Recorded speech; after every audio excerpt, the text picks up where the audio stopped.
సృష్టి మొత్తంలో కూడా అనేక రకాల జీవరాశులు ఉన్నాయి కదా, అనేక రకాల జీవరాశులు మనం చూస్తున్నాం. ఈ సృష్టిలో ఉన్న జీవరాశులన్నిటిలో కూడా మహోత్కృష్టమైన మహోన్నతమైన జీవరాశి ఎవరండి? ఎవరు? మానవుడు. అయితే ఈ మానవునికి జంతువుకున్న తేడా ఏమిటి? ఏమైనా ఉన్నాయా తేడాలు? ఉన్నాయి. ఏమైనా ముఖ్యంగా 2 తేడాలు చెప్పండి సార్. ముఖ్యమైన ఇంపార్టెంట్ 2 తేడాలు.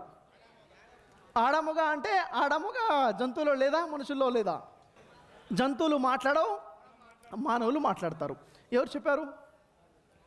చూడండి, చైనీస్ భాష తెలుసా? చైనీస్ భాష మీరు మాట్లాడతారా? అలాగే జంతువులకంటూ భాష ఉంది. చీమలు మాట్లాడుకుంటాయి, వారికి సంకేతాలు ఉన్నాయి. ఉదాహరణకి పిల్లి ఉంది. పిల్లి ఏ శబ్దం చేస్తుంది చెప్పండి? ఆ ఒక్కటే మనకు తెలుసు. పిల్లి 60 కన్నా ఎక్కువ రకాల శబ్దాలు చేస్తుంది. వాటికంటూ ఓ భాష ఉంది. వాటి భాష మనకి రాదు, మన భాష వాటికి రాదు. వాటికి భాష ఉంది. ఏమిటి తేడా? ఏమండి? విచక్షణ జ్ఞానము. విచక్షణ జ్ఞానం మానవుడికి ఉంది. సృష్టికర్తన దైవం ప్రసాదించాడు, జంతువులకు లేదు. మరొక తేడా ఏంటి?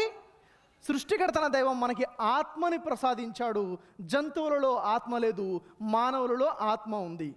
విచక్షణ జ్ఞానం మానవుడికి ఉంది కాబట్టి మానవ జీవితం అనేది ఒక పరీక్ష. జంతువుల జీవితాలు పరీక్ష కావు, మానవ జీవితం పరీక్ష. కాబట్టే మానవ మరణానంతరము దాని పరీక్షకి రిజల్ట్స్ ఉన్నాయి. శాశ్వత స్వర్గం ఉంది, శాశ్వత నరకం కూడా ఉంది. ఇది మానవుల కోసం, జంతువుల కోసం కాదు. ఇది జంతువులకి మానవులకు ఉన్న తేడా.